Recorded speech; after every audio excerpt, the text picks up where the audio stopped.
Okay, so our co-main was Brad Riddell versus Rafael Fiziev. In my opinion, what should have been fight of the night. I don't know how it wasn't. They gave Fiziev performance of the night, which was for sure deserved, but I do think it warranted fight of the night as well.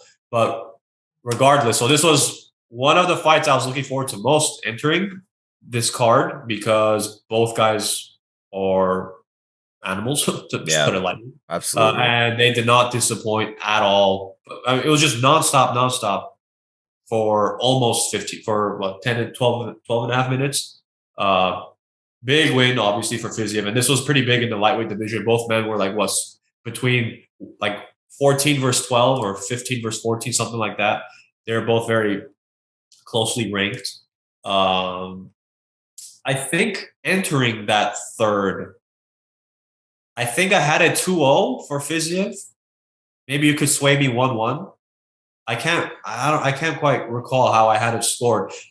This was one of those fights where like towards the end, like during the third round, I was like, oh, I just realized I'm not even like trying to keep track of who might be winning. I was enjoying the fight that much. I had it 1-1, but very, very because I was kind of tentative about it. I wanted Fiziev to win, and I needed him to win on the over. Uh, and when he knocked Riddell out with that 10 seconds left to hit that over, dude, I lost like my mind. I blew a fuse. I started running around the house, just doing circles, doing laps around my couch. Man, it was awesome to see. But damn, dude, you couldn't have waited another 10 seconds before you did that. Nuts. That was an insane knockout too.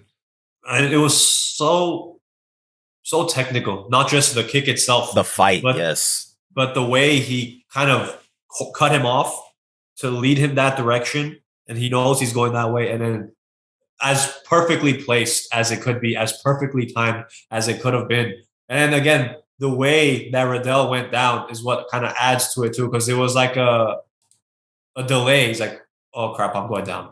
He does, and then And he waved it off, right? Like I think he verbally tapped or I don't know. So I saw that, and I don't know. He probably doesn't even know either. I don't think he was there. He was probably knocked out on his feet. I think he was confused. I'm really not sure. Maybe that is what it was. Because I saw that, I was like, I don't know what he's doing. Maybe, maybe that was a wave off of, well, I'm done. And also maybe he's like, I don't know where I am or who I am anymore. well, either way, the stoppage was appropriate, right? I mean, For because sure. even if he hadn't, let's say he did wave it off, but even if he hadn't, I think that stoppage would have been appropriate no matter what. It Definitely. was just interesting. Like it's rare. I think the only time I've seen that recently was who's that female fighter? Was it not last week, obviously, but the week before? A female fighter was just basically like, "I'm done." She was, or a couple weeks before, she was Oh, sitting that was down. in between rounds, though. Yeah. But what That I'm was getting at, Cynthia Calvillo against Andrea Lee. there you go. What I was Yeah. getting at is I think that's only the second time that I've seen a fighter actually call the fight themselves. If that's what happened for this Assuming that's what fight, Riddell was doing, but yeah. yeah. I mean, that's a big win for Fiziev because, like we just were talking about Bantam, we always say this about lightweight too. This is a super stacked division as well. If you pull up the lightweight rankings to kind of look like what could be the trajectory for both of these guys going forward. So, okay, so I don't think Gregor Gillespie has anyone with him yet. I haven't seen anything at least. I think Fiziev and Gillespie would be interesting. Um, so Riddell's going to drop a little bit. Our boy Tsarukian is probably going to go up at least a spot. We put a short out about it, but Tsarukian's going to be facing number 15, Joel Alvarez, which should also be a very fascinating matchup. Two streaking guys.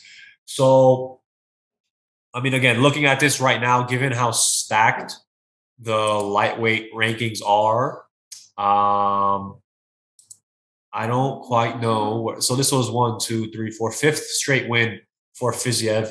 5-0 in the UFC. One, two, three, four, five, six. Oh, I'm sorry. He lost his first UFC fight, then he won his next five. So he's 5-1 in the UFC.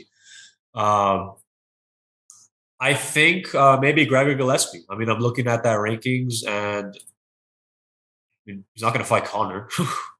So I think that's what kind of makes most sense. And in terms of Riddell, I don't know. I don't like by no means do I think this was such a big knock on him because this was a competitive fight. He just got plastered and knocked out. So I don't even think it warrants him getting knocked out of the rankings, to be honest. But Fiziev, I think for sure the UFC has someone here with some solid potential. I And mean, just and the to Fiziev last fight, I just think they got fight of the night sorry, also just in to top jump three, back right? to the rank to the how we had it scored. Uh-huh. So the reason why I was saying 1-1 is even just look at the scorecard here. It was very slightly in favor of Riddell in the first. Uh-huh. And I was telling the guys when we were sitting down, I had no idea how you would even score that round. It was very, very tight, very, very close. I felt like both men were pretty much equally matched up. But by the numbers, you get 2 additional significant strikes for Riddell. And then round 2 is where there was a little bit more separation. I think that it was kind of interesting because even the commentators said that, and I was seeing it as well, that Riddell, even though he was being backed up by Fiziev, he wasn't letting himself be defensive, if that makes sense. So even while he was getting backed up, he was They're still still very attacking. aggressive. He was still attacking from that backed up position. So very smart fighter in terms of not letting yourself. Yes, you're being pushed back, but not letting yourself lose the ability to capitalize on some hits. Getting some counters in, keep Fiziev on his toes a little bit, throwing in the little feints and stuff like that. And just overall, I felt like this fight was a nice it was a nice change in pace because everything else up to here was so sloppy. Even some of the fighters that I was enjoying watching, I was kind of like, what are you guys doing though? You're just loading up from all the way back here and bringing it on over in. And to see this one, as technical as it was nice little change of pace. Yeah, and we've talked about. I think we were talking about a women's fight the most recent time we were discussing this. I would imagine we probably discussed it with other fights, male fights too. But they were both doing a good job of not just doing like jab, cross. They were both doing a good job of putting together combinations. I think DC also mentioned it too. And I noticed it while I was watching. I was like, yeah, it's a good thing to point out because they were putting these nice pieces together. And you could see the success for both men. You could see why they were both being successful because it wasn't just boom, step back. It was very nice sequences, good exchanges, which is why, again, I felt it should have been fight of the night. Now I'm curious if it went decision, if it would have gone fight of the night. Maybe it ended too soon for them to warrant a fight of the night. I don't know because that's usually my lone prerequisite in terms of timing. Is like it can't be a one rounder, and even maybe 2 full rounds. But I usually just expect it to be a little bit longer duration, so you have an actual fight to measure it up against. Well, Versus you did. You had 2 and almost a half rounds. So I feel like that's why for me I could check that box. I mean, now I don't know if like for like the UFC brass, maybe it was not long enough. no, Because it's because of that name change, man. The Bays or Bays going to Velismas or whatever. Man. Yeah, like that's strong and brave. You gotta give credit.